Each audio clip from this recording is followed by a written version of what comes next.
Natalia Velázquez y el día de hoy venimos a hablarles acerca de tres temas con sus respectivos subtemas. Estos son: el primer tema que vamos a hablar va a ser incidentes y accidentes, sus respectivos conceptos y un ejemplo para cada uno. El segundo tema del que vamos a hablar va a ser promoción y prevención, la clasificación, almacenamiento y disposición final de los residuos. Y finalmente un plan de ayuda mutua y brigadas de emergencia frente a alguna ARL. Por favor, compañera.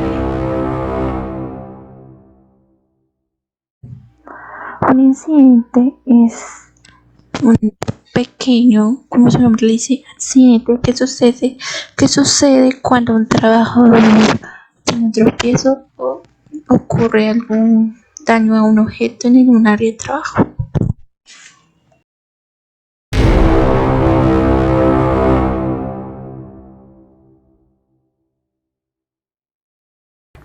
Un accidente es un evento no deseado en el que un trabajador sufre lesiones corporales y es causado por realizar trabajos dentro de la jornada habitual y ejecutar órdenes recibidas por el jefe o empleador, aun si es fuera de la empresa y está en horas de trabajo.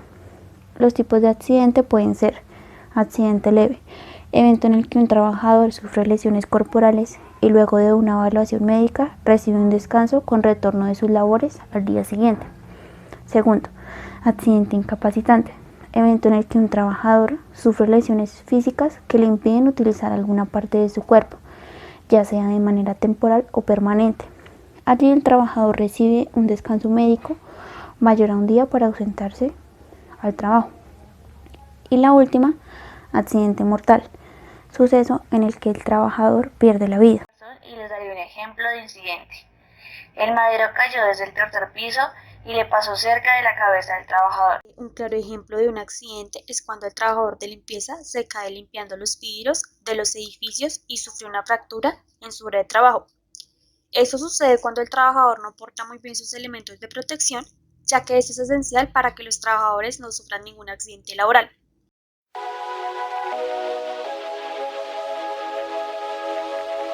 Continuamos con la promoción sobre la clasificación, almacenamiento y disposición final de los residuos.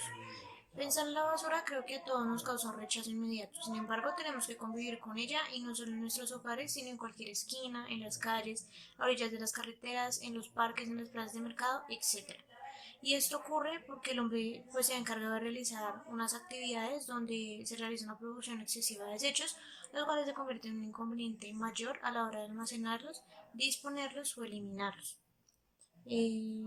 La composición de los residuos en Colombia, a continuación les voy a poner una imagen, está de esta forma, y la promoción puesta en marcha que ha ido realizando el gobierno son crear estrategias de bonos verdes, educación ambiental, diseño de rutas de evacuación para los residuos, almacenamiento selectivo, instalaciones de centro de acopio y el de fomentar una organización comunitaria que ejerza la actividad de rescate y aprovechamiento de los residuos. Todo esto con el fin de disminuir el volumen de residuos hacia el botadero y a fin de contribuir con la gestión ambiental. La clasificación básicamente se divide en tres, en sólidos, líquidos y gaseosos, pero a continuación vino una subclasificación que están los orgánicos, que son los desechos que sufren una descomposición, los inorgánicos, que son los que no sufren ninguna descomposición, residenciales o domésticos, que son los desechos de las casas, comerciales, desechos de los establecimientos comerciales, bares, restaurantes, comerciales de alimentos, los desechos de cafeterías y hoteles, los industriales, sus desechos dependen del tipo de industria. Los institucionales son los desechos de los establecimientos educativos, gubernamentales, militares, carcelarios, religiosos, etc. Especiales son los desechos como eventos como ferias o presentaciones deportivas, y barrido de calles son los desechos que salen del aseo de las calles o las avenidas. Luego continuamos con el almacenamiento, que los residuos generados en la empresa deben separarse y deben ser almacenados en sitios ventilados, protegidos de la intemperie y debidamente señalados a la espera de su recolección. Mientras que los residuos estén almacenados en la empresa, se debe velar por la protección del medio ambiente, 2, de la salud de los trabajadores y 3, de los visitantes de esta, que se debe verificar obviamente de manera exhaustiva que durante el transporte y disposición final se cumple exactamente con la misma protección que en la empresa. Otra forma de almacenarlo son en la superficie, que sería como con contenedores o canecas a poca profundidad. Son fosas obviamente de pocos metros de profundidad, y profundas, que son fosas a cientos de metros de profundidad.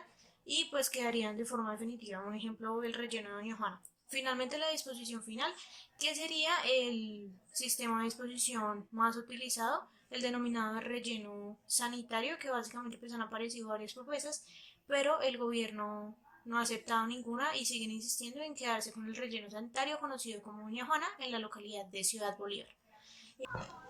Cuando hablamos sobre la prevención, sobre la clasificación almacenamiento y disposición final a los residuos, hablamos de varios factores, en el cual debemos verificar con qué tipo de residuo está trabajando el trabajador y si este cuenta con sus herramientas pertinentes para que no corra peligro, ya sea señalizaciones para la separación o como el uso de guantes, tapabocas o en algunos casos de trajes.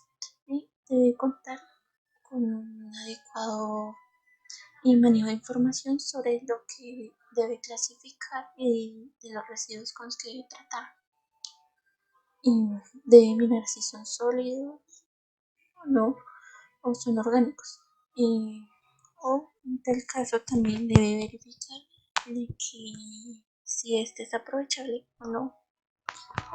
Y debe ver por su seguridad en caso para que este no lo vea afectado.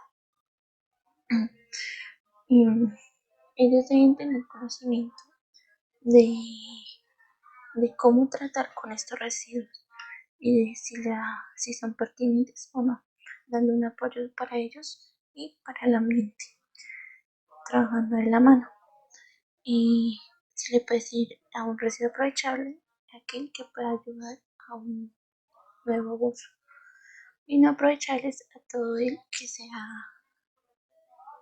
totalmente inservible. Todos estos ayudan a un ecosistema. Las empresas deben asegurar tanto el cuidado del ambiente del ecosistema como del trabajador, en el cual ninguno se haya afectado de alguna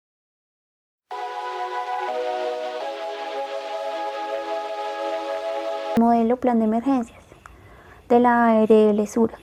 Es un modelo que da pautas y criterios para que en las empresas se pueda diseñar y administrar los planes de prevención y preparación para emergencias relacionados con las exigencias laborales, pero buscando superar el cumplimiento de la ley para convertirlas en un verdadero desarrollo empresarial. Todo esto enmarcado en los conceptos de calidad total y apoyado en la teoría de la administración de riesgos, concepto que actualmente requiere mayor fuerza dentro de las organizaciones, debido a que protegen no solamente el recurso humano, sino toda la compañía. El plan de emergencia se basa en una visión estratégica de supervivencia, crecimiento y ventaja competitiva, que dé respuesta a las necesidades actuales de las empresas afiliadas, capacitando al recurso humano al ritmo de los cambios económicos, legales, sociales y tecnológicos, y así superar las deficiencias de infraestructura que traen consigo. El objetivo principal de este modelo es establecer y generar destrezas, condiciones y procedimientos que le permitan a los usuarios de las instalaciones prevenir y protegerse en casos de desastres o amenazas colectivas que pongan en peligro su integridad, mediante unas acciones muy rápidas, coordinadas y confiables, tendientes a desplazarse por y hasta lugares de menos riesgos. Y en caso de presentarse lesionados, contar con una estructura organizada para brindarles una adecuada atención en salud. Algunos beneficios de este modelo son: mejora la capacidad de respuesta y reacción del personal en la prestación de primeros auxilios. Disminuye la vulnerabilidad ante una emergencia por contar con personal entrenado. Facilita la comprensión de los conocimientos técnicos por la utilización de material práctico basado en la lúdica. Promociona y motiva al personal para la participación en las actividades para prevención de desastres.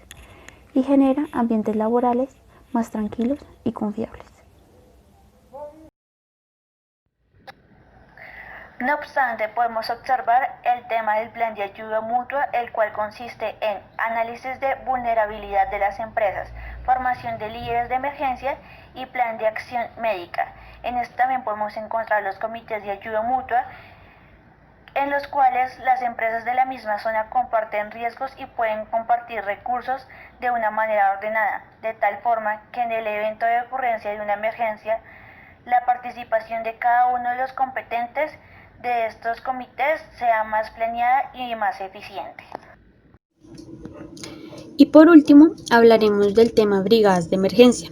En las brigadas de emergencia existen diferentes emergencias, como lo son antrópicas no intencionales, las naturales y las sociales. En las antrópicas, esta se trata de incendios, explosiones, escapes de gas y escapes de agua. En las naturales, como lo son los sismos, los terremotos, las inundaciones y tormentas. En las sociales son los accidentes de vehículos, atentados, robos y peleas.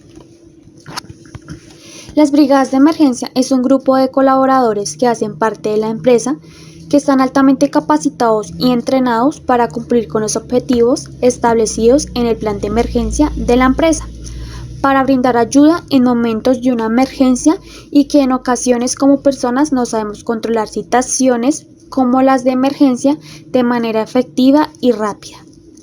Todas las empresas deben contar con una brigada de emergencia, ya que lo estipula el decreto 1072 de 2015. Este decreto establece que el empleador debe conformar, capacitar y entrenar a la brigada de emergencia acorde con su nivel de riesgo. Esto es obligatorio para todas las empresas a nivel mundial